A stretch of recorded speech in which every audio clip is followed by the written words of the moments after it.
دوستان اینجا ما رو برای کارشناسی برده بودن.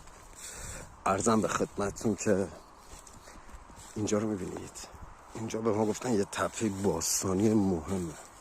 ما اومدیم ورودیشو برای اینا پیدا کنیم. به محض اینکه من رسیدم اینجا گفتم این تپه باستانی نیست، اینجا یه قلعه است. یه قلعه است که بر اثر مرور زمان از بین رفته. خب حالا بذارید فیلم رو استاپ کنم، اون سوراخ جلو رو بهتون نشون بدم. من خیلی دوست دارم کارشناسایی که این همه فیلم و عکس و گروه و نمیدونم این اینستاگرام و تلگرام و اینا دارن، از مردم پول برای کارشناسی میگیرن، فروش دستگاه، هزینه کارشناسی میگیرن. واقعا 2 تا کار اینجوری شبیه ما بذارن خودشون.